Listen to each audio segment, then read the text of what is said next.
Hi, boys and girls. Today we're going to read one of my favorite books about Hanukkah. This is Mrs. Greenberg's Messy Hanukkah. I hope you enjoyed the story. Mrs. Greenberg's Messy Hanukkah by Linda Glaser. Please, can we make potato latkes today? Rachel sat at the kitchen table swinging her legs. And let's invite Mrs. Greenberg for dinner. Enough with the latkes. Mama threw her hands up in the air. I told you already. We'll make them next week when the relatives come.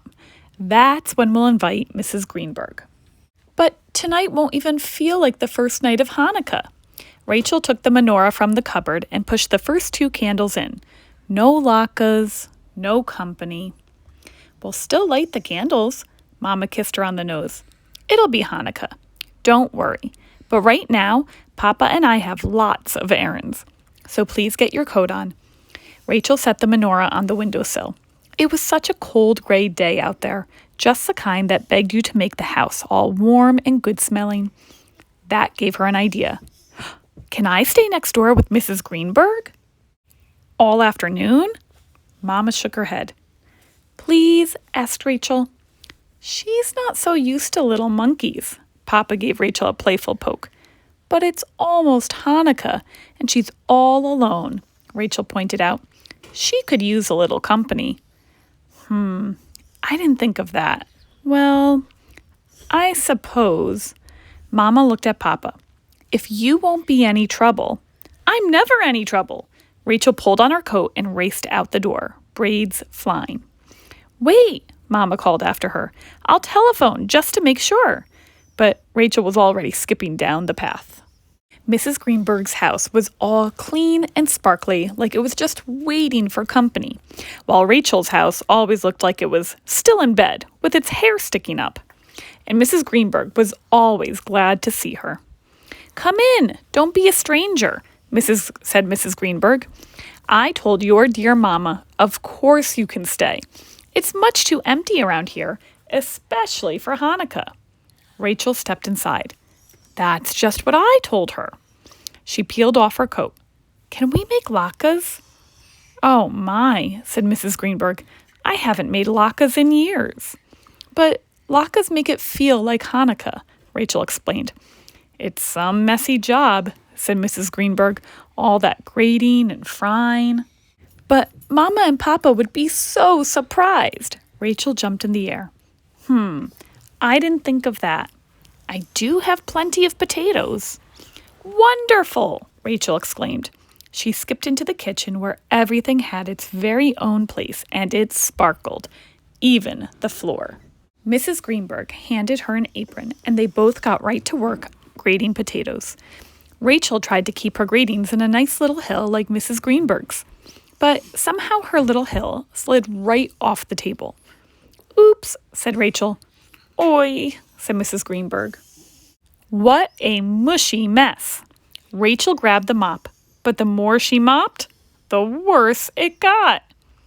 That's okay, Mrs. Greenberg took the mop. I'll finish later. Don't you worry. After all, what's a little grated potato between friends? Next, it was time for the egg. Rachel tried to crack it into the bowl just like Mama always did. But somehow it popped right out of her hands. Oops, said Rachel. Oi, said Mrs. Greenberg. What a slippery mess. Rachel grabbed the mop, but the more she mopped, the worse it got. That's fine, I'll finish later. Mrs. Greenberg stepped over the shiny yellow streaks. Don't you worry. After all, what's a little egg between friends? She gave a sigh.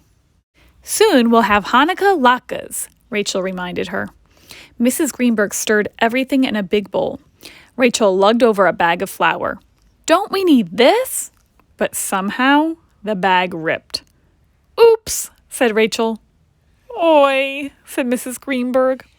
What a powdery mess. Rachel grabbed the mop, but the more she mopped, the worse it got. Never mind, I'll get it later, said Mrs. Greenberg. Don't you worry. After all, what's a little flour between friends? But She looked awfully tired. Soon it'll feel like Hanukkah, Rachel reminded her, and she sure hoped it would. At last, it was time to fry the latkes. Mrs. Greenberg checked the clock. Your mama and papa will be here any minute. Quick, Rachel, drizzle a little oil into the pan. Mama uses lots of oil, said Rachel, for the miracle of when the oil lasted 8 days. But somehow, the oil came spurting out faster than Rachel had expected. Much faster. Oops! What a soppy mess. Rachel reached for the mop. Don't even bother. Mrs. Greenberg sank into a chair in the living room. Just let me rest a few minutes. Anyway, what's a little oil after all this? She flung her arm at the kitchen. Rachel waited for the part about friends, but not a word. And nothing about don't you worry either. Uh-oh. The kitchen was such a mess. Like it might faint if it looked at itself in the mirror. What would Mama and Papa say? Just then, the back door opened. Anybody home? Called Papa. Mama stepped into the kitchen. Oh, no. Surprise, squeaked Rachel, trying to smile. We're making latkes. Mama and Papa did look surprised, but not the way Rachel had hoped. Not at all. Papa pointed at the floor. What's all this? Mama frowned. Rachel, look what you've done. Rachel's chin trembled. I wanted to make it feel like Hanukkah, but I made a terrible mess. A tear slid down her nose. I'm sorry. Mrs. Greenberg hurried over. Oh, Katchkala, you dear little duck. She rubbed the tear away with her thumb. Actually, it's not a terrible mess. It's a wonderful mess. My house hasn't felt this lived in years. Really? Rachel brightened up. Well, I can make it lived in anytime you want. Mrs. Greenberg laughed out loud. Oh, darling, I'm sure you can. Rachel grabbed the mop. Now, let's really clean up. Don't be silly. I'll do it later, said Mrs. Greenberg.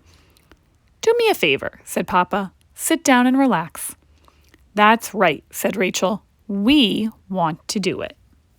Mama tied on an apron and fried up the latkes crispy and hot, while Rachel and Papa cleaned up. Now the house was all sparkly, warm, and good-smelling. Mrs. Greenberg lit the candles and said the blessings. Finally, everything was just how Rachel had imagined. Thank you, Mrs. Greenberg, she beamed. Don't thank me. Thank you. Mrs. Greenberg grandly set the latkes on the table. I've got latkes and company. You sure do. Rachel hugged Mrs. Greenberg around her nice, soft middle and gave a happy sigh. Now this feels like Hanukkah.